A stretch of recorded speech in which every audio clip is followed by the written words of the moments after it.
Good afternoon and welcome back to the Soul Broker Podcast. This is episode 10 with John Ohm of Truest, Hawaii. Very excited for this episode. John has a shop in Hawaii. It's the premier sneaker streetwear boutique. Very excited to have him. It's always great to have like-minded individuals on the podcast. So let's get into it. Thanks. John, if you could just give us a brief introduction, a little bit about yourself, could get started. Yeah. Born and raised here in Honolulu, Hawaii. Grew up my whole life here. Moved out of Hawaii in 1999. Moved to LA for about 12 to 13 years. I would say 13 if I can remember correctly. And I came back home, opened up Truest, and I'm here. Let me see here. 1 second. Take your time.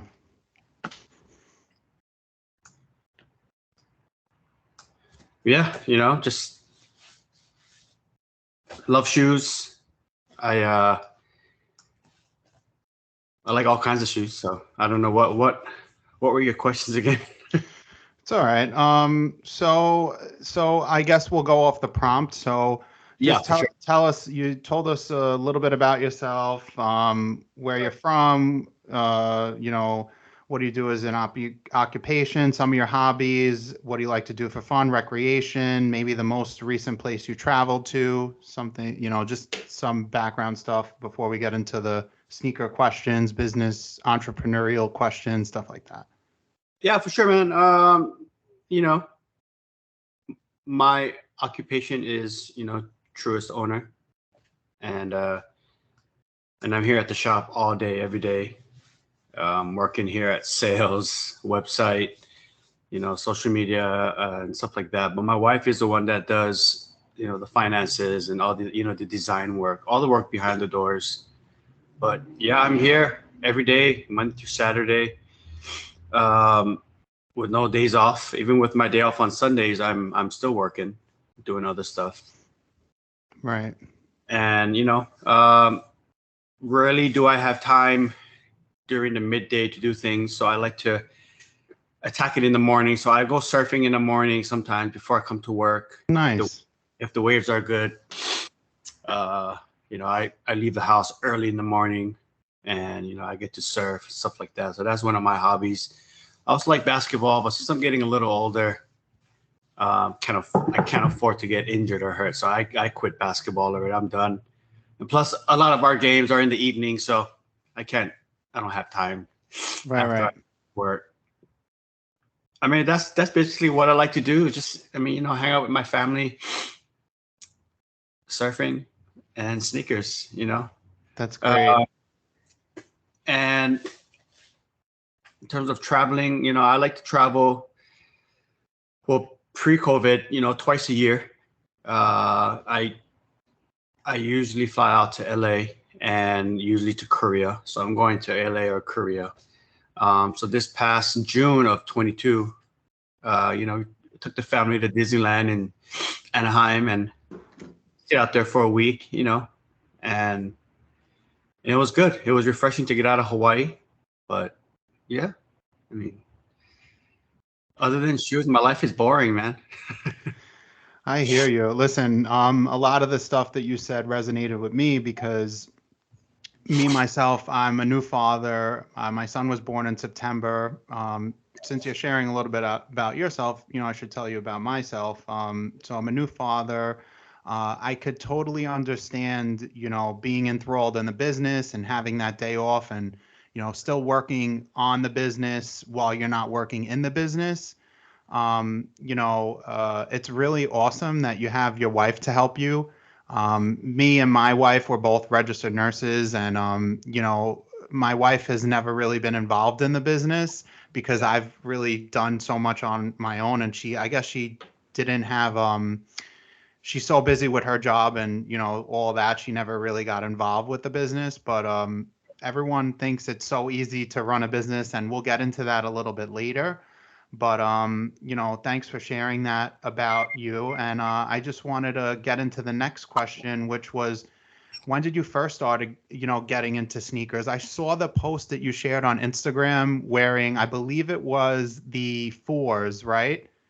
That family photo. I believe you might have been with your mom, and then you were, or it was threes or fours. I'm not 100% sure, Oh but yeah. was that like your first Jordan, or maybe like walk us through like the first sneaker purchase or how you got into shoes, like that story.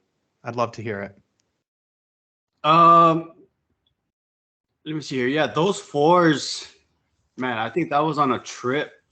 I think we're in Seattle, Washington, and we drove up to Canada. So I think the cameras were out back in the 80s. And, we had the ones with the film, obviously. And so I think that's when we took a lot of photos of our family. And obviously, I'm wearing those shoes. But my first Jordans, I know, were the 85 Sky Jordans. It was the Chicago version. And I do have a picture of that. I was able to find it, and I posted it on Instagram several times already. Um, and it's me wearing a pair of the original Chicago's. So I would say that was probably my first pair of Jordans. Hence my age. So I didn't purchase that myself. From what I remember, my two aunts had combined and bought it for I believe it was Christmas. Because I had asked one of my aunts about it, and they clearly remember buying me that shoe. So it was the 85s, bro. It was the 85s. And I mean, growing up, kindergarten and whatnot, you have your set of friends, obviously. And for me, my friends at that time. I remember like in the fourth grade, we played a lot of basketball. We played a lot of sports, football, baseball, tag and whatnot. But basketball was the one that stuck out. And a lot of my buddies, they they're really into basketball, just like myself. So it started with basketball shoes, the Air Jordans, obviously. At that time it was Clyde Drexler, Magic Johnson, obviously, Dominique Wilkins, and not too many Nikes. There was a lot of Converse. There was Avia. There was a lot of the older sneakers that we liked. So I guess it resonated with that, and it started to evolve into sneakers, And as we got older, sneakers are getting more mainstream and a lot more. Yeah. So yeah, you know the rest.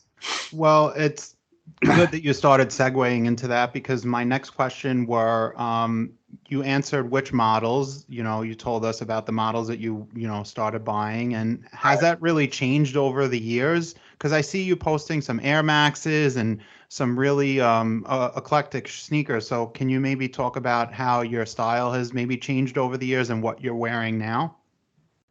Um, what's funny is I would say it's kind of the same. I mean, I would say, like, I would like to give a shout out to my friends, my childhood friends growing up, because they're the ones that are always with the trend. And at that time, without social media, I had a friend. Well, he's still my friend, and his brother lived in LA, and he was connected with hip hop, and at that time it was Snoop Dogg and those guys. So my friend's brother would come back home to Hawaii with a different sense of fashion, and we would look at that and we would feed off that. So instead of wearing basketball shoes all the time, because we used to wear basketball shoes on the court, to church, to the mall, to watch movies, we always wore the same shoes for everything. But my friend's brother, which was a little older than us, he would come back with running shoes on, and that kind of blew our minds. And I remember sitting at my friend's house in his bedroom with like 7 of us, and he just came home from LA, and he's wearing a pair of like Nike runners, and we're just like, what the heck? And and he's like telling us, you guys can't wear basketball shoes all the time. You guys have to wear other stuff. And so it started with that, and then then we started focusing on runners. Well, at that time it was just strictly runners, and then basketball shoes for the court. And then we just started buying Nike Air Maxes, Alka Triax, Air Max Triaxes, Tailwinds, all kinds of weird Air Maxes. I think it was probably like the 9th, 10th grade is the earliest memory of me buying shoes with my friends. Yeah, over at the local mall. It wasn't Air Maxes though. I believe they were a pair of Jordan 7s or Jordan 8s, I believe. But yeah, Interesting. I mean, it's still kind of same, right? Because a lot of the sports athletes, right, they walk in with their hoop shoes and they're wearing some kind of sandals or whatnot or different type of shoes, and and then they take it off, they stretch, and they put on the hoop shoes. So I think it's still the same. And for me, I still try and buy Nike Air Maxes. I don't really buy it at the store anymore, but I buy Vans.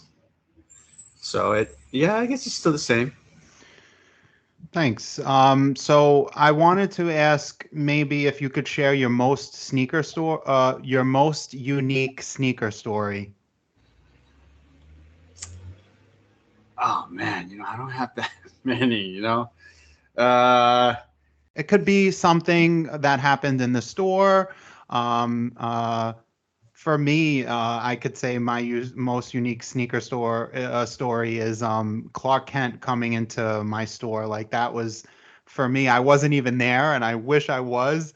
Was so upset that I missed out on that because like he's like one of the big three Air Force guys or just sneaker collectors in general. I think of Mayer, I think of Clark Kent, I think of Fat Joe, I think of Greg Street, like those type of guys. And that for me, that the fact that somebody like that walked into my store and I wasn't there, I was like, oh man, I wish I was. But I mean, anything that you could share, something that you think is really cool or that stands out, across the, how many years you've been doing this? Almost 10 now. yeah. Let me see. Yeah, I mean, you know what? To make it sneaker related, I guess for our store, I guess a pretty funny story. I'm one of those older heads that are stuck in the 90s, and everything is like, oh, nothing's better than the 90s. I'm one of those. And I like to compare a lot and stuff like that. So, but in terms of music, I don't really follow the trend of today's music or back in 5 years. So one time when I was obviously working at the store, an entourage comes in out of nowhere, maybe like about 7 to 8 deep. And I'm looking at these guys and I was, okay, well, these guys are not from here, obviously. And, they're dressed a little different, So I was like, okay, he has those red dreads. His hair was like this with red. And so I looked him up on Google because my automatic thought was, that's Lil Yachty. I was like, oh, okay. And then, he comes in and he's really nice. He's asking questions and whatnot. His entourage is, they're looking around asking questions. And a guy comes around the corner and he goes, hey, man, I think you should play his music on your speaker right now. I was like, okay, bet. So I look up YouTube and I hook it up to the speaker. And I put on Lil Yachty. I look up Lil Yachty and the first music video that pops up, I clicked it and it's playing. And the guy's like, yo, man, that's not Lil Yachty, that's Lil Uzi Vert. And I was like, oh crap. Okay. And I was like, Lil Uzi Vert. And then, I played his first song. And everyone was like, oh, okay. And then I was so embarrassed. And my friend and his friend or partner looked at me and he was just like, man. And I was so embarrassed, but I thought that was a pretty cool story because he turned out to be such a nice guy. He was very humble. He was saying please, he was saying thank you. And usually we have that perception of the celebrities acting, very I guess entitled to be treated a certain way, I guess, So he was nice, man. He was really cool, and I had admitted to him that I made that mistake, and he was really nice. So I thought that was a pretty interesting story that I like to share a lot. That's funny. That is so funny. Oh, at least he was humble because the one celebrity that we had in our store was 42 Doug, and at the time I was a little sick, and I'm never good with celebrities to begin with. I got a little like I'm a very shy person, so when people wouldn't normally think that about me. I'm very like social, but when it comes to like celebrities coming in, he had come in and I didn't even like know what to say. I'm not the type of person to be like, oh, can we take a picture? Could we tag you? I want to give them that respect. I try and think if I was in their situation, I just want to be treated like a normal person. Yeah. And he was really nice, and it's always nice to be treated, how you'd want to treat other people, and it's always good to hear stories like that. So this next question kind of ties into the previous question, but maybe let's talk about the hunt, because for me, it's always something that really intrigued me. I was telling you about the kid robots, the Hyperstrike kid robots in the story, about how I found the buyer from Singapore on Grailed. So maybe talk about what the hunt means to you, and like some really cool stories about finding like really cool or really rare shoes. Maybe I always find that to be really interesting, because we're always looking for that one pair that got away or we never got. Maybe for you, I don't know if because I've seen some of the stuff you posted, and you have such a diverse collection, an elite collection. Yeah, thank you for that. I would say that, we've been in business for 10 years. So within that 10 years, I've been able to meet a lot, a lot of good people, a lot of good friends. And, and I've been able to share, sneakers with them as well. And they have their own sneaker stories, and they like to share with me and I share with them. So having this store here in Hawaii, I mean, I don't like to say this a lot, but I would say we're, the first consignment sneaker store here in Honolulu. So that, that helped us get a lot of the older heads come in and check out our store and say, hey, maybe I should put my shoes in here. And it started with that. People started bringing us their old SBs, their old Jordans, and then, that's how we've been able to obtain a lot of the older classic stuff. And I've met a lot of sneaker guys that continue to bring in gems. So I would like to sit here and take all that credit, like, oh yeah, those are all my shoes, and but I can't. I have to give it up to the people that I've met here in Honolulu, in Japan, LA, Chicago, New York, Korea, and whatnot. And they've contributed to the Truest Instagram. I mean, there's not that many followers as if you compare it to the other bigger stores like Urban Necessities. I mean, we've started at kind of like the same time, and obviously he's blown up to be this gigantic mogul. But if you look at our page, I think we got some pretty rare stuff on our page, and it's not just me. It's a collection of my close friends, a collection of people that I've met, and and they've allowed me to share it on my page because I guess they trust me or whatnot. So it has been fun, man. It has been great. But the hunt, I don't really look not these days. I would say pre-COVID, I used to search a lot, on certain websites. A lot of people used to message me like, I got this rare shoes, would you like to buy it and whatnot.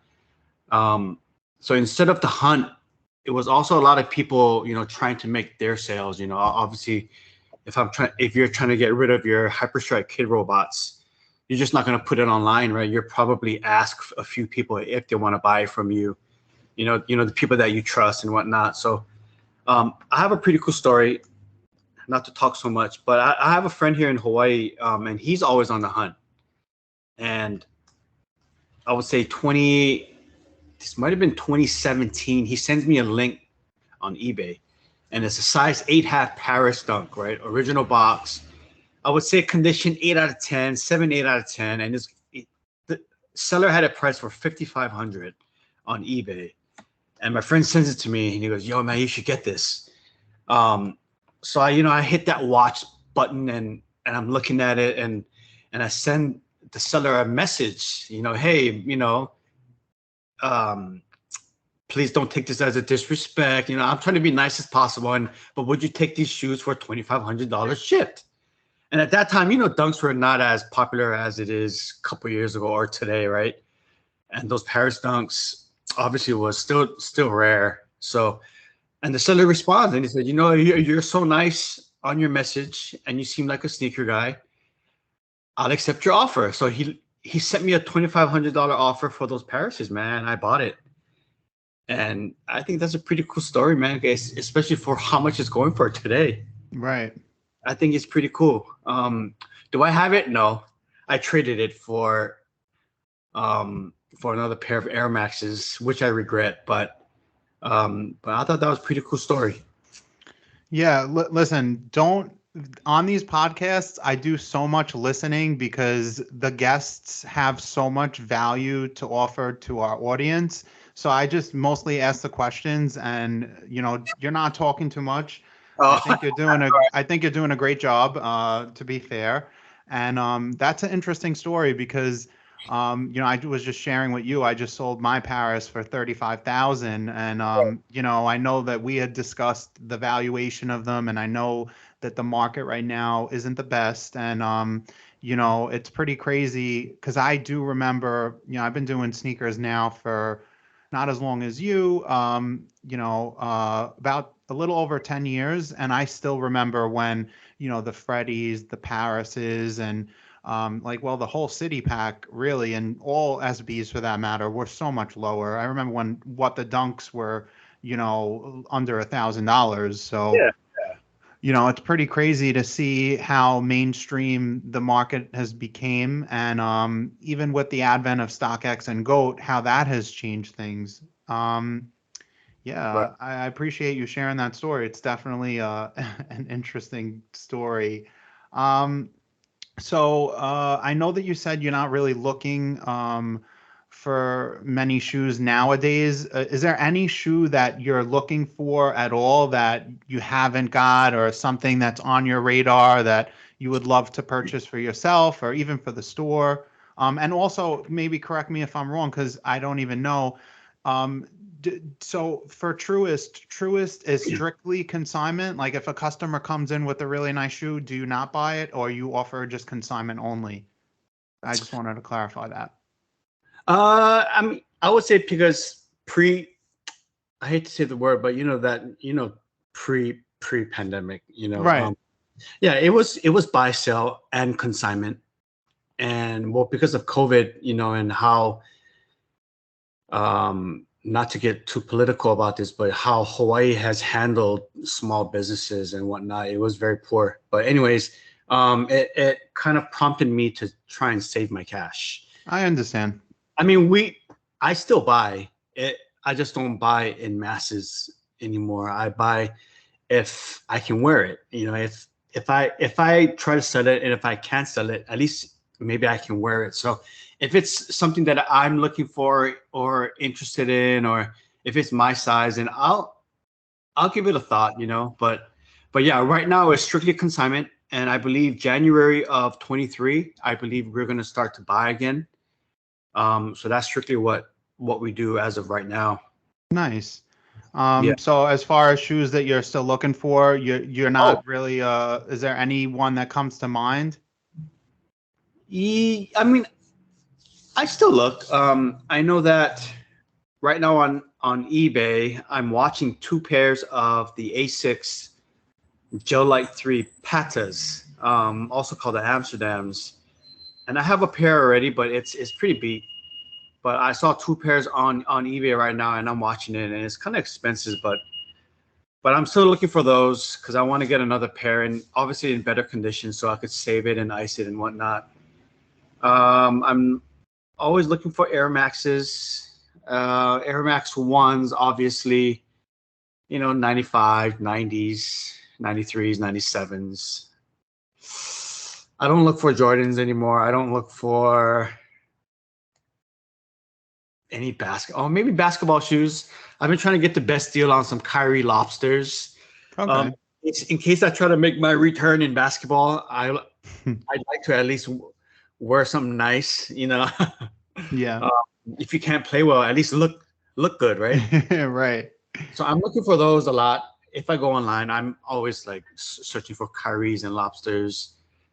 I mean, because Dunks and Jordans are so expensive, and they're everywhere now. I kind of don't look for that anymore. Maybe Right. some Adidas 2003 Bape Adidas shell toes or something like that. Maybe some rare that I've been looking for.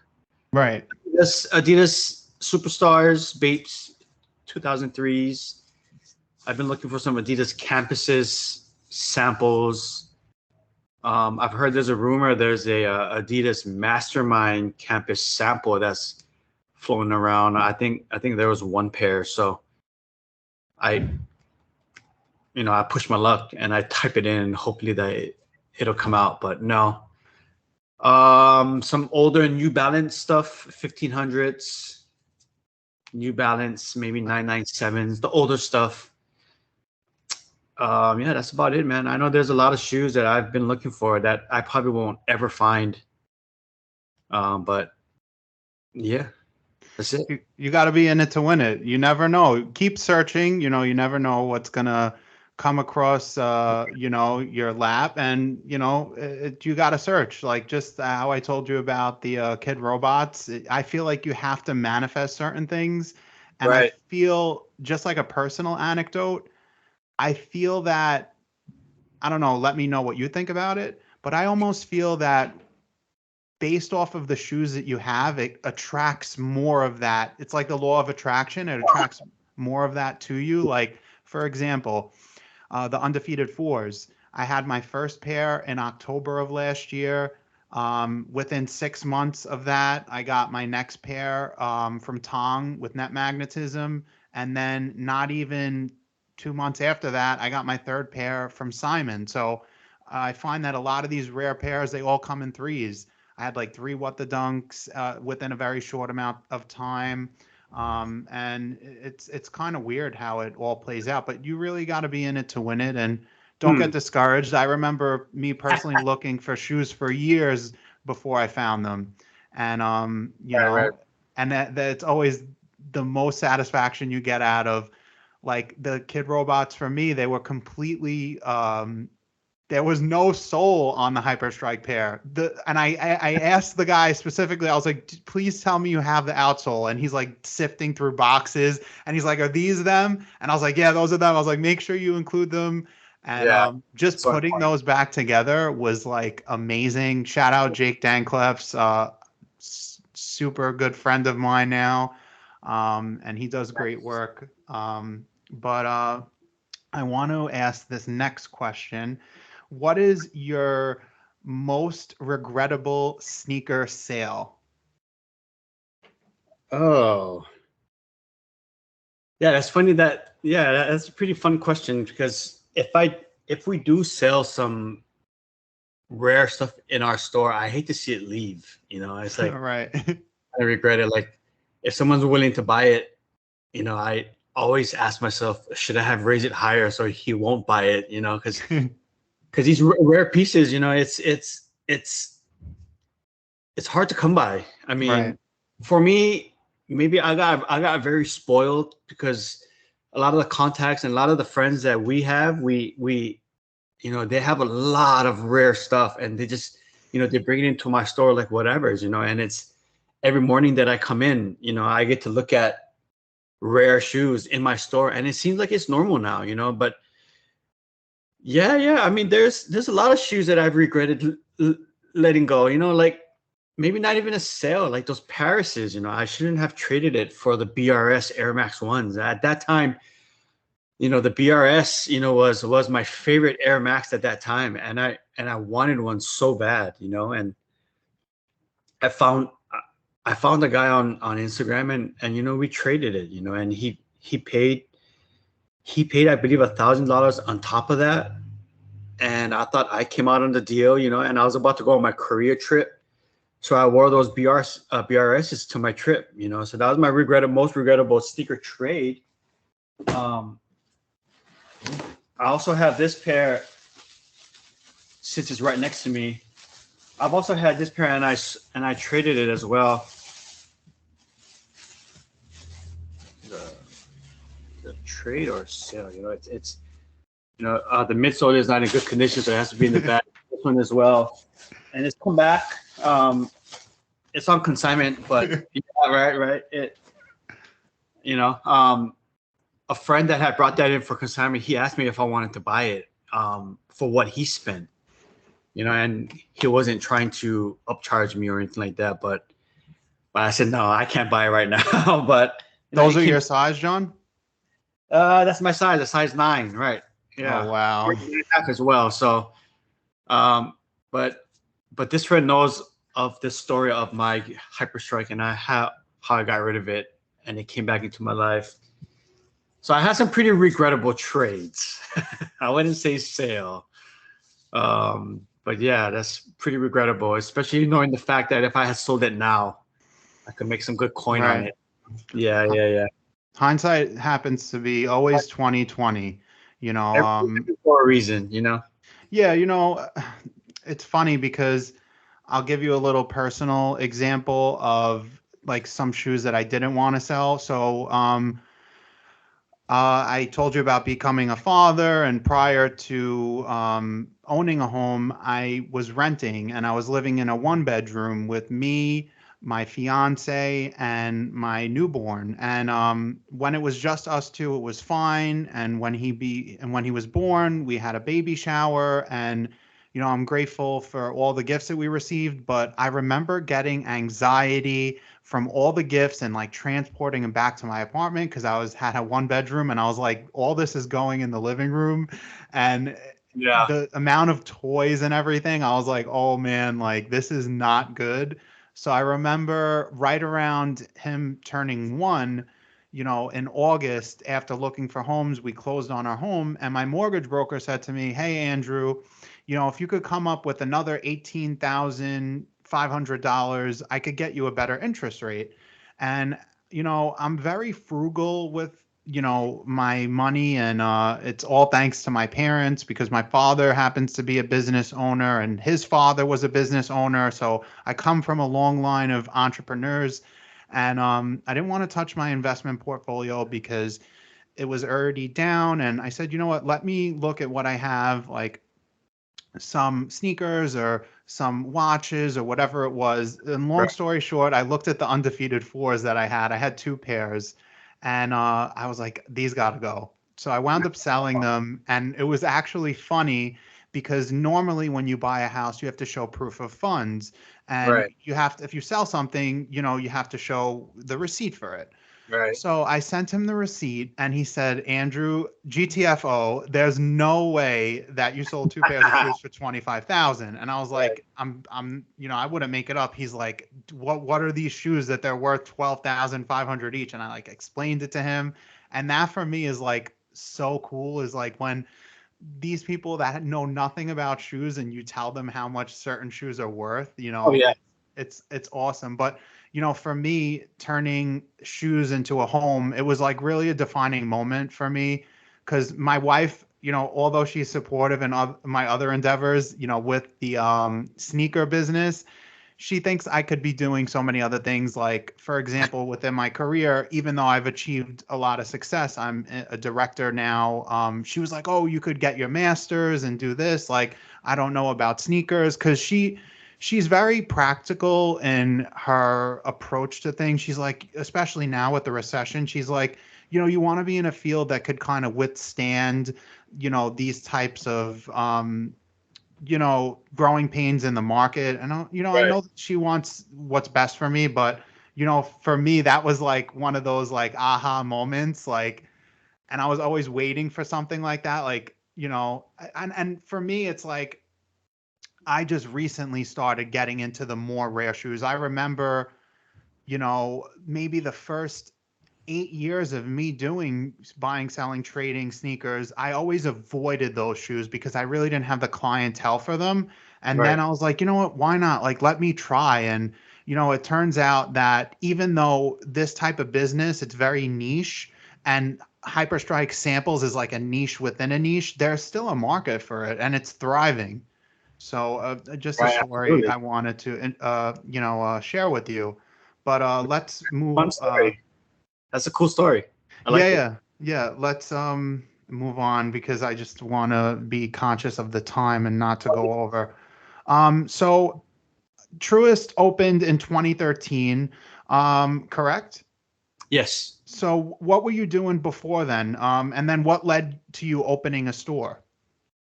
What was I doing? I was living in LA. You know, we like I said, moved out there in '99, and I was just I was working at Warner Brothers in the property management department, and that was a fun job. But my wife was going to full-time school. She was a student, and when she graduated from school, that's where, she either gets job offers for her field of work, and that's where when we kind of sat down and talked about what our next move would be, and you know, and at that time there weren't that many sneaker stores at that time, and in LA there was only a few, man, believe it or not. There was only Riff. In Little Tokyo there was Flight Club, and I think there were other few shops, like resale shops, but they weren't really big. I know there's a store called Soul Stop over in Alhambra, California, that was open, but I believe they closed down a long time ago. So yeah, so there weren't that many stores at that time, and I remember my wife was in the design field for her school, and she wasn't too happy with the manufacturing process. So she was really into like recycling and, like thrifting, and if that's even a word, but, she liked to, the thought of trading and helping other people sell their items. So they're not really always constantly buying new products. So, I pitched her the idea. I said, how about we open up a store, where we can help our customers sell their shoes, kind of like Riff, because that's what they did. And she liked the idea, man. I thought she was gonna bash it because she really didn't like sneakers at that time, because it was a hobby of mine and it consumed a lot of my time, and she really despised it. But when I had brought up the idea, she was with it. She liked that idea of it, and obviously, she said where, obviously, and I said let's move back to my hometown. Born and raised, I have a lot of family here. I have a lot of friends here. And just in case, Truest didn't work out, we'd have a safety net, and she has a college degree and I can work, and I think we'd be all right. I think it's a pretty good risk. And, and then we took that chance, man. We sold everything and we moved back home to Hawaii, stayed with my mom for a little bit, and we opened up Truest. Yeah, it's a pretty fun story. Yeah. Yeah, it's definitely nice to hear somebody getting back to their roots and getting back home. I've never been away from home for a really prolonged amount of time, but even in the time that I've traveled and I've been away from home, I always get homesick. I could be at the most beautiful place in the world, and it could be whether it could be traveling, or just for business, and you always get that homesick feeling. So it definitely resonates with me, being able to get back home and to your roots. There's nothing like home. So it's a Yeah, good story. absolutely. Especially if it's Hawaii, right? Yeah, yeah. You know what? It's funny because I've always wanted to go. I'm a little afraid of heights, and airplanes, but that doesn't stop me getting on airplanes. But I'd love to go to Hawaii one day, and definitely one of the stops is going to be your shop. And I'm very big on aesthetic, and I just wanted to give you some kudos, give you some flowers. Your shop's beautiful in its design. I love Thank you. um, I, I love your displays and how everything's laid out and set up. I mean, it's really, and I want to say this, because I have a lot of respect for you. It's really, how do I say it? It's an archive of some of like really the best products, and that's why said you have the premier store in Hawaii. It's really amazing to see, and hopefully one day I could come out there and visit you guys. For sure. Part of this podcast, we talk about entrepreneurship and business. I did an episode recently on entrepreneurship and business and kind of delved into what it takes to operate a business, the trials, tribulations, the good and the bad. So maybe if you could talk about over the years running a business, your journey, some ups and downs, the reality of owning a business. If you could talk about that.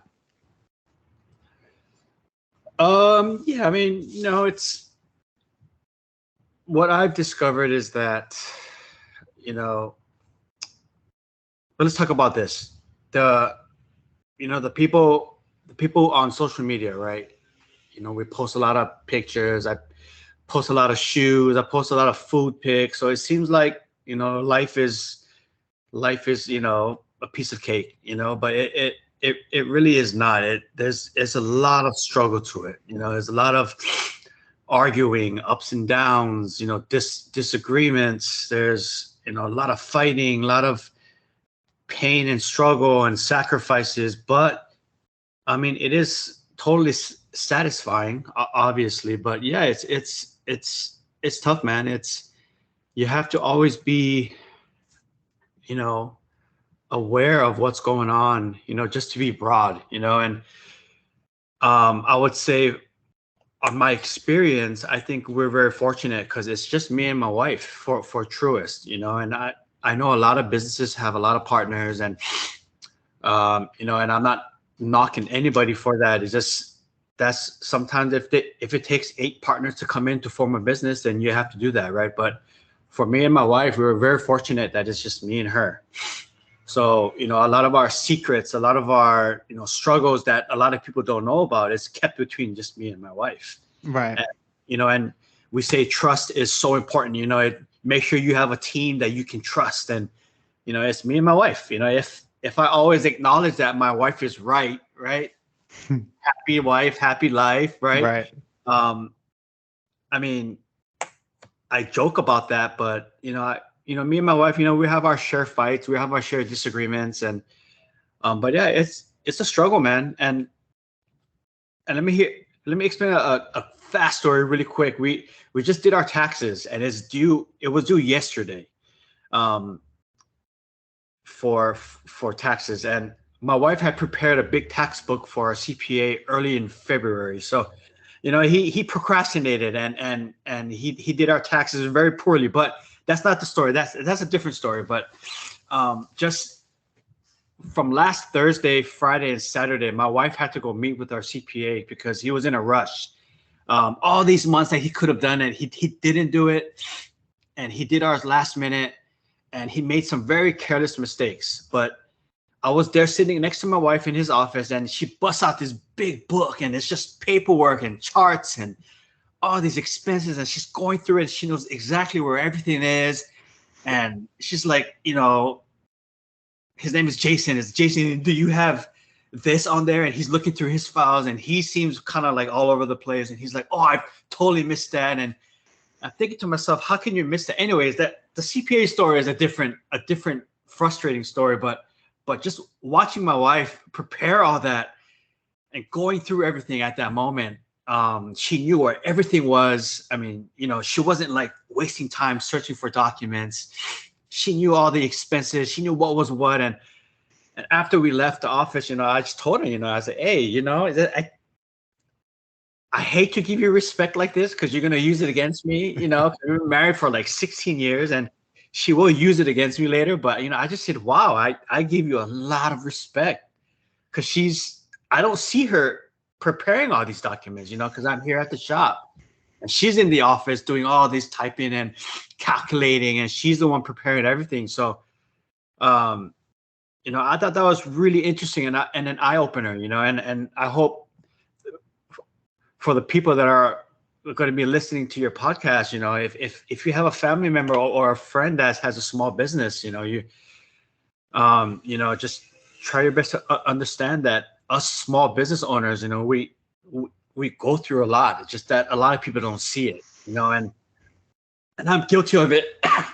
Excuse me, because I don't see my wife working on the taxes. I only see the end result, and when she has that book, and and just to see her go through everything and to be on it and to save us a lot of money, it just blew my mind. And it relates to Truest because when we close at 6 p.m., I don't go home straight to a restaurant to hang out with my friends to have beers. I need to stay late. I need to clean the shop. I need to dust. I need to organize. I need to do stock work. And yeah, it has me being here with my wife, you know, it has its pros and cons, obviously, right? We have less people to rely on. It's just me and my wife, right? We can trust each other. But obviously, if you have a bigger team, you know, you don't have to stay back and clean. And so I get that part as well. And that's one of the, you know, the negative of me being with just me and my wife. But yeah, man, it's tough. It's a grind. And, you know, just like any other job, right? You said you told me your profession, and to me, it's like, you know, you guys sit behind a computer screen and type all night. You know, you guys don't do anything, but I know what you guys do. You know, you guys work hard, man. You guys can't have no room for human error. Right. Right. And so, you know, it's crazy. You know, I think it's, I don't know what the word is, you know, it's the social media world it's good and bad, man. I mean, you know, and the negative thing of it is that, you know, you don't get to see reality most of the time. You know, you just see Right. stuff. So, but yeah, man, smoke and mirrors. oh man, exactly. You know, and it's interesting, but I hope I didn't go off on a tangent. But yeah, No, I think you answered the question, and you know, I just want to share a personal anecdote about, you know, myself is, you know, I opened my first store in 2019, May of 2019, um, and you know, initially I was subletting space. I didn't take over the whole lease. I started out very conservative. Um, just give me a second. My wife is calling my phone, and I just want to let her know that I'm still doing this, and I just need a little bit more time, and I'll be finished. handle your business. Um, My wife is texting me right now too. we're almost done. I have like 4 questions left. No, that's all. So when we started our store, we started very conservatively. We grew very quickly, and you know, with me and my personality, I'm very gung ho. I'm very ambitious, and I opened my second store in October of 20, and I Wow. did a partnership with my brother. And long story short, our store was located across from Supreme, and you know, initially it was successful. However, expenses start to catch up to us, and our sales weren't enough to cover the expenses. And long story short, we had to close the store. And for most people, that would be enough just to completely quit everything. And I had to persevere. And you know, we've had theft at our other store, and you know, other robberies at the other store, and you know, it's been very hard to say the least. And I remember a moment for me within the last like 4 months. I was dealing with a lot of health issues. I remember somebody had broken into my store in Staten Island. They threw a brick through the window, a rock rather, and you know, looted the store and took a bunch of stuff. And in that moment, I said to myself, I don't know why I'm doing this. Like, I was just ready to quit. And I'm glad I didn't, and I decided to persevere. But to your point, John, you know, it's not very easy running a business. And I want to say hats off to your wife. God bless her. She seems like, you know, a really good person. And, you know, it's, you know, even with taxes myself, I'm the person that does everything, you know, all the behind the scenes stuff. So I definitely respect what she does. And, you know, it's great to have somebody on your team, especially your wife, to help you. Maybe talk about some of the product offerings at your store, some of the rare shoes. I don't know if you sell the collectibles, but I saw some of the stuff that you have on display. It's really cool. Some of the pictures that you shared of like bear bricks, cores, art. Maybe talk about that, how you started getting into that type of stuff. You know, like I said, you know, we've been open for next year, February would be 10 years, you know, and I would say one of the blessings for our store was that we've been able to meet so many cool people that I would like to say not really like to be in the limelight. You know, a lot of people are not on social media that have crazy collections. Right. Just because you see someone on social media, that's not the person that is probably the best or whatever, you know what I'm saying, you know, Right. and we've been fortunate enough and super, super blessed enough to have met these people and continue business, continue friendship. And, they're the ones that really, really added on to, to Truest, and I'm that guy that likes the basketball shoes, the guy that likes older Vans, that likes older Air Maxes, older New Balances, right? But I have a friend that is into sample Jordans. I have another friend, a good friend of mine, he's into sample everything. He'll find anything sample. I don't know how he finds it, but he'll find it. And, and he'll text me, hey, I got this, and that's coming to your shop soon. And it's like, dang, man, it's, people just constantly contribute to the store. And for the bear bricks and the cause pieces, I personally was not into the toys, the bear bricks, the cause, the art pieces. I'm strictly like that sports dude, that just strictly basketball, football, just strictly sports. Everything sports, I know. Everything sports, right? My mind is sports archive. But when it comes to like, sample shoes from the store back in the 90s and the history of it, my mind is not that versatile, I guess. Obviously I learn every day because of my friends are always constantly talking about it. But these toys also belongs to a couple of friends of ours that they've had great relationships with their friends over in Japan or China or Korea, and they've accumulated that. And since we've built our friendship to Truest, they want us to get the shine, so they bring us, so they bring the toys into our store, and they let me display it. It's also for sale, but since the niche is not, everyone's not buying rare bear bricks. It's not like buying shoes, right? But there is a market and there is a customer base for it. But it's mostly for display and it's for sale, like I've said. And we've had some old cause toys that these older heads have collected long time ago, and they don't want it in their storage anymore. So they, John, would you like to display it and sell it for me?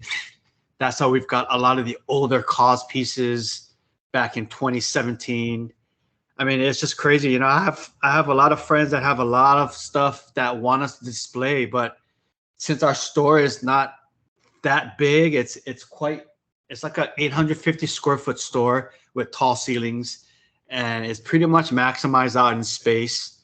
But I mean, if we ever do expand, I believe we're going to be displaying a lot more crazier stuff, man. A lot more crazier shoes, clothes, artwork, toys, and whatnot. So, but yeah, man, I can't take the credit. And if my friends ever listen to your podcast, if anyone ever listens to it, because of Truest, yeah, I can't take the credit. I can't.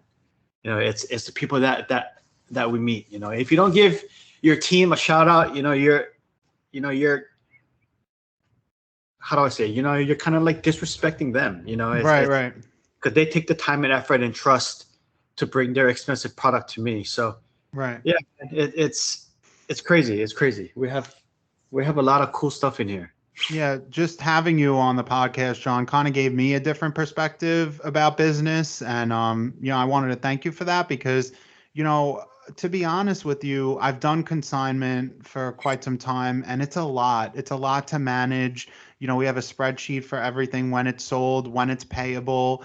It's a lot to manage.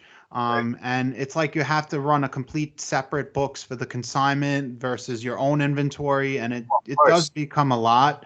But it's an interesting sentiment because when you're working and doing consignment, especially when you're working with people that have such really unique product offerings, it just really the opportunities are endless, and it's really amazing just to see some of the products in your store that you don't see other stores have. Some of the core stuff, some of the bear bricks, even the streetwear pieces. I've been following you for quite some time now, and again, your stuff is just top notch. So kudos to you, kudos to your consignors. We're wrapping it up. I have maybe like 3 or 4 more questions. So, Sure. what does entrepreneurship mean to you? I mean, I mean, I've worked at 9 to 5, and obviously everything has its pros and cons, right? And do I miss having the weekends off? Saturday, Sunday, spend time with my family and my friends. Um, just having the security of a 9 to 5 job, to say the least. But I think being an entrepreneur, especially with Truest, yeah, it's. I mean, it means a lot. It gives me a lot of freedom. I'm on my own clock. I can close the shop whenever I want. If I need to go handle some business, I can go on my own time. I mean, so many different aspects of being an entrepreneur, right? Like in terms of taxes and stuff like that. But Right. I mean, what does it mean to me? Yeah, I mean, it means a lot. It. I mean, it's so many aspects of being an entrepreneur. But for me, yeah, I'm kind of. I have a brain fart right now. It just. No, I think you answered it. You're pretty much a lot of the stuff that you're saying. It resonates with me because see, the thing with me is I work a 9 to 5, and then I am an entrepreneur, so it's like I'm doing double work.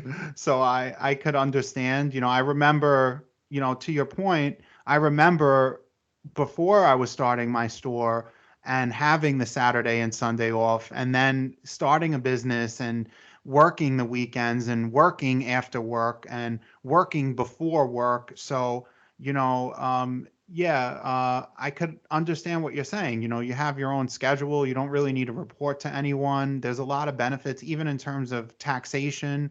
Whereas you work for a company, you're taxed at a different rate. You're not really able to deduct certain things and have business expenses. So, there's so many. And right now, I told you a little bit about myself. I'm in real estate.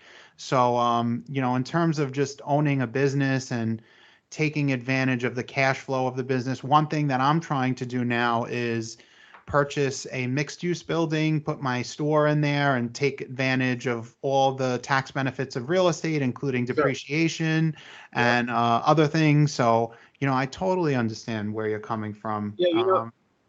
Really quick, there's a saying that I don't remember her name, but there's a saying. I think she's from Shark Tank. Entrepreneurs try so hard to avoid working 40 hours a week just to work 80 hours a week, right? And it makes so much. And I forgot her name, and if I look it up, I can find it. But it mean that is so. Barbara Corcoran, is that her? I think it's her. I mean, it's not that hard to find it, and Doesn't matter. and I read that and I was like, man, that's so true, because Right. we hate to work a Monday through Friday 9 to 5, but we're here double, we're working double shifts. But at the end of the day, as I complain about me being an entrepreneur, it's what I like. It's my passion, so it's all worth it, Right. and it makes it even more worth it when your wife rides with you, when all your friends come to your help when you ask them to help. They don't ask any questions. They're here on a second, and it's if you got your wife, family, friends all support you, then I think it's always going to be good no matter what you do. But yeah, I think it's fun, and we work harder, obviously. Right. Hopefully we'll get to the point where I don't have to work hard and let everyone else work for me. But Right. we're getting there. But yeah. Yeah. It's good to hear. So in this podcast, I like to provide value for some of the listeners. So these last couple questions are going to be for all the listeners. Maybe we could give them some value. So what do you think separates the high performers from the run-of-the-mill people that are in business or doing resale? What do you think are some of the key points with that? High performers, as in like store owners. Yeah, it could be store owners, resellers, people in business. What separates the people that do really well from the people that just, are run of the mill, average, that type of stuff? Um, what's the difference? You say, right? What's Yeah, separate? yeah. What do you think? Well, yeah, I mean that's a little tricky, right? Because for example, for our store, we have several sellers that bring us a lot of shoes, and it's not necessarily like 1 second. It's not like these older dunks or like the older crazier dunks, but it's like, let's say for example like the panda dunk, right? They bring in 35 pairs of that, right? Obviously I don't question how they get it. I trust him that is legit, and they don't want a lot for it. Obviously let's say they pay $120 for retail and they only want $150 back. you know they sell all 35 of it and they're making $30 on each shoe, rather than trying to make $250 and only sell half of it. Doesn't make Right. sense, right? Because they got that idea of always rotating their shoes and their money, but they're still making money. I give a lot of those sellers respect. We have a lot of sellers that try to make max profit. Um, but in terms of like, for example, I've seen sellers on Instagram, like PG Nose and Net Mag. Those guys have obviously they have that clientele that will buy the more expensive and rare stuff, right? That guy Simon, um, you you sell shoes, right? Expensive shoes, yeah. Um, but what separates them? Yeah, I mean, I guess just what separates them is probably the money. I guess I don't know the clientele. Hope that makes sense. I mean, you Yeah. made a really good point regarding pricing on a lot of things, and I also find that's a challenge for us with consignment. Right. I just want to give this example. I remember at one point our fee was like 10% because we thought we would get more consignment volume, but it really didn't help out at all. There Yeah. doesn't make sense to lower your fee. It's actually we found that the consigners didn't even drop their prices when we dropped ours. So I was like, why are we even doing this? Like, if the fee is 10%, make a more competitive price. But Right. it's interesting that you said that a lot of the sellers are in tune with how much they know, like on the margin side, how much they want to make. $30 on a shoe they paid 120 for is certainly a good return, 20-25%. It's pretty good a return. So, it's always nice dealing with consigners that, just want to sell the product quickly. Because I have some consigners that I work with. I'm like, hey, your product's kind of aging and taking up shelf space. What are we doing here? You can't have a shoe for 600 and StockX has it for 350. That's a problem. So, Right. Right. maybe I could start doing a different approach with consignment and saying, hey, what do you want back? And, like maybe that would work a little bit better because I feel like a lot of the consigners, they just think that just because you have a store, you're going to just knock everyone over the head. And, it's always annoying to explain it to our customers like, oh, why? Like, for example, the bread and butter for us is, pre-owned shoes or just shoes that are, I just sold an Obsidian Jordan 1 today, brand new for 250. Market on that shoe is $500. So I love selling shoes where a person could come in and, make money. I love selling shoes where, somebody could buy it and get a great deal. Yeah. That's I get so much enjoyment out of that. But Same, same here. Yeah. so maybe do you have any advice for listeners who are up and coming entrepreneurs? Maybe something you could share with them that could maybe help them along their journey? if they want to be a store owner or just, want to do reselling, or, any advice for the new generation, the next generation? I mean, well, if they want to open up a store or just start to be an entrepreneur in whatever's. Either or. Well, this is what I like to say now. In today's sneaker world or market, if anyone is going to try to open up a store, like my friend told me before we started, you'll never know unless you try, right? So that's my first advice. You'll never know unless you try it, right? Obviously. But if you're going to open up a sneaker store, like I said, we've been spoiled with the people that have brought in a lot of cool stuff. We have great contacts over in LA, Chicago, and Japan, and Korea that just always, they're always flooding us with shoes. We have a lot of great local contacts that have great contacts on their own, and we're always helping each other out. I like to say, if you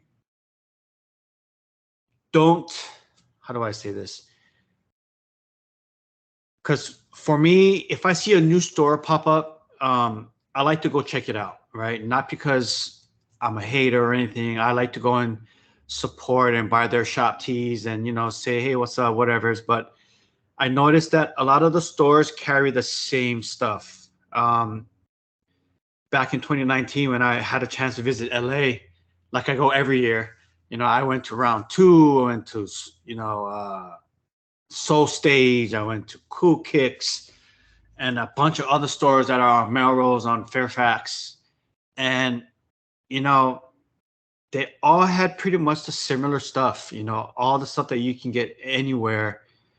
So what I like to give the advice, if you're going to open a shoe store, I like to say that make sure you got great contacts. You have a great team that also may have great contacts. In today's market, that's my strong advice. If you just open up a store because you're running it with bots, which is fine. However anyone wants to do business, I respect. A lot of people have bots and stuff like that. You're probably going to have the same stuff as the other stores. So I think you might be a little bit more competitive.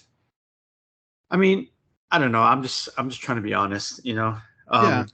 Try your best to be different. I know it's very cliche, oh, be different. Don't be like the rest. I know, but I think it's true, and that's what I believe. And maybe it's easier for me to say that because I've been able to accumulate all of these collectors as friends now, and we have great relationships.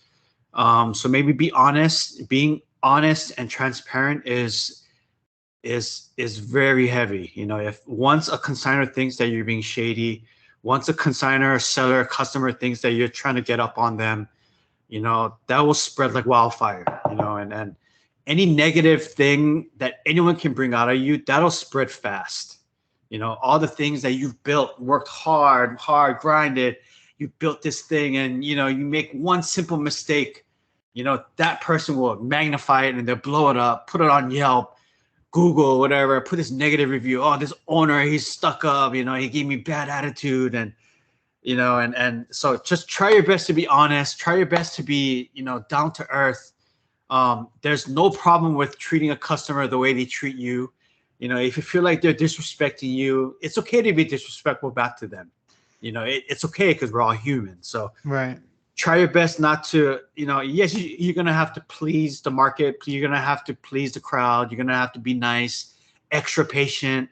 But I think it's okay to be real. I think it's okay. If you go to my Yelp page or my Google page, there are a handful of bad reviews. And I'm not going to sit here and say, you know what, they're lying, but I've had moments where customers are very rude to me. So, and, with me having friends that are very sarcastic and, all of my friends are always witty and always being smart asses back to each other, I couldn't help but just be rude back to them. It's like, hey, you're treating me bad. Why can't I treat you bad? Right. And they'll put it on their review saying, oh, that owner was a jerk and, don't do business over here and whatever, and, so my advice is, yeah, just to be true, be honest. I mean, it's like I said, it's very cliche, but it really does work. You know, you have to be honest, because if you're gonna try and be sneaky and try to be shady or whatnot, it will catch up to you. You know, like I say, it's me and my wife over here, so make sure you have a team that you can trust. I still have a little bit of hard time trusting other people because Hawaii is so small. It's an island, so everyone knows everyone. And, you know, I feel like if I bring someone in and, you know, they're going to learn our secrets and they're going to tell people and whatnot. And that's what I don't want. So that's why it's always been me and my wife. Right. And maybe that's why you don't see that much growth. I don't know. But if you do have a team, if you have a bunch of people that want to come and open up a business, make sure, you know, they're being honest as well. Make sure you can trust them. I mean, yeah, it's pretty much cliche things, right? They're all true though. Yeah, everything you're saying is true. They're all true, man. You know, just be honest, you know, and you know, I'm not saying that's gonna make you a millionaire, or I'm not saying it's gonna make you rich or successful, but at least you knowing in your heart that you treated everyone with respect and you're true to the game and you're true to yourself, to your customers, and you know that's what's the main thing, right? It's to satisfy yourself, right? It's to be true to yourself, right? Is that where the name Truest comes from, John? That whole sentiment? Yeah, man. You know, in LA, man, from 99 to 2012, I've met a lot of people that were very shady.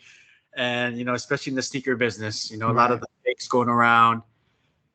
You know, you send someone money through PayPal and they don't send the shoes, and you know they send you a box of other stuff. You know, it's happened to me. It's happened to all of us. You know, and it doesn't feel good, man. It really doesn't feel good, right? You sell a shoe and you send it, and they say they never got it, or you know they try and cheat with you. You know, it doesn't feel good. So I believe Truest was a pretty cool name, man. And I looked it up and no one had Truest. And, you know, it just means just being true, you know, just being true to yourself, true to your passion, you know, and that's what it just basically means, man. There's no, you know, it's not complicated. It's super easy, you know, with a lot of meanings to it, obviously. Right. But it's great to hear.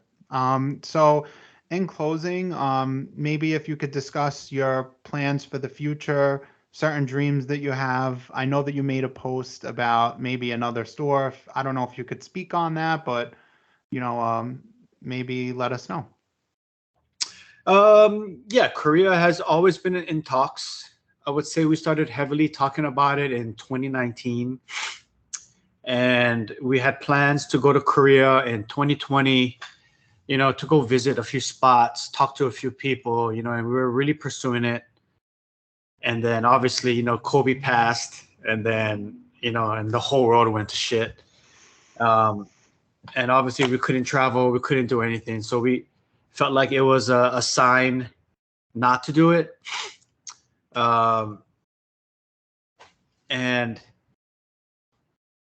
I guess, you know, the world opening back up, and we're fortunate to still be here. I mean, business is not like how it was pre-COVID. Right.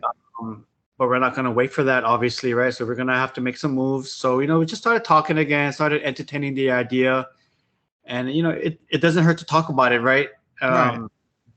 And, you know, I just needed my wife to talk about it again, and my wife brought it up. So that's why it prompted me to post that on Instagram, you know, because once wife is with it, you know, the ball's going to start rolling. You know, if my wife says, nah, then it's like, okay, whatever. But, you know, that's the reason why that I posted it. I guess a lot of people thought that we were opening it up already, but you know, I think if you read our caption, it says, you know, we started to talk about it again. So it hopefully next year, and it makes it easier because my wife's parents already have a retail space. Oh wow! And they've redeveloped the area, so it's really nice. They knocked down the whole area and rebuilt this crazy mall.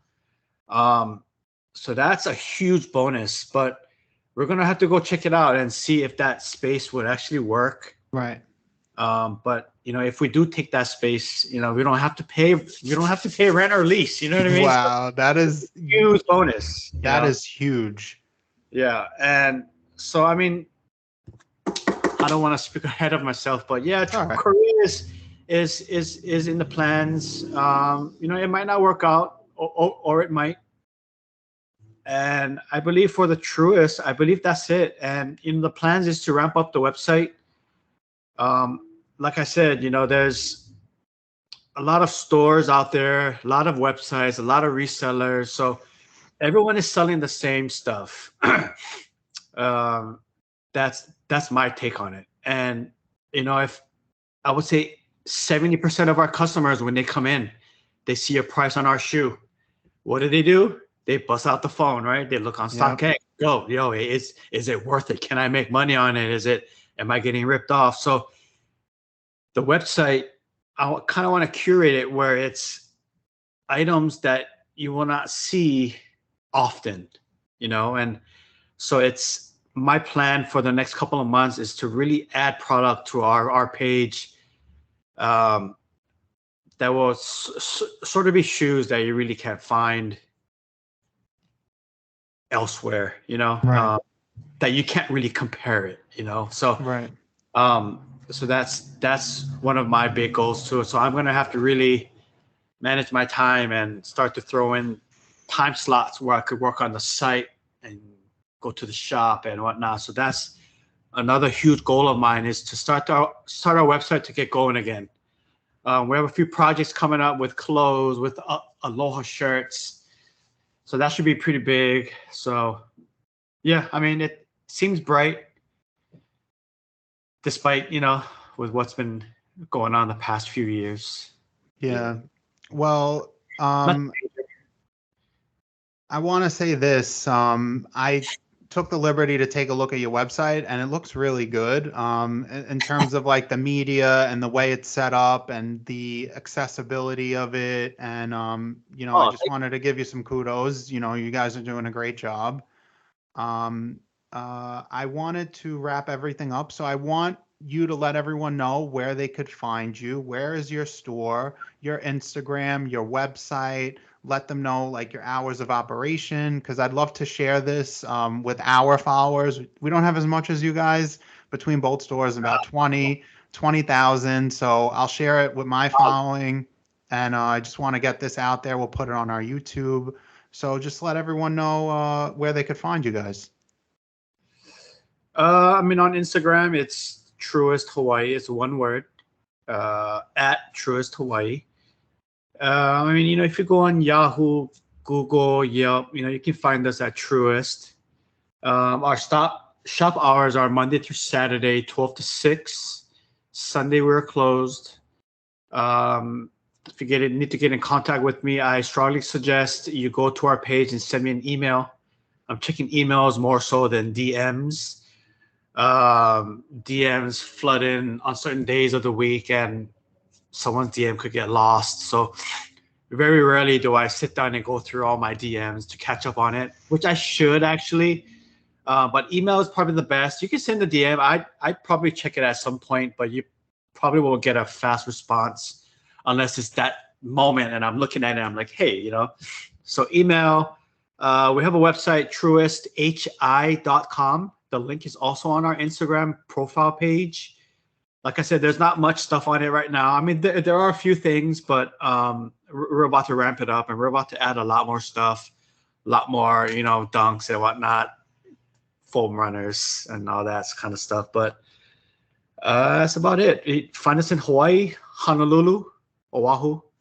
If you're ever in Hawaii, make sure to stop by. Hawaii is very small, so it's not going to be a waste of a day to drive to our store. And, it's not like California where you drive to a store and your day's already done. It's over here. You can come here within 20 minutes and you could start your day. You could come at the end of your day, in between your day.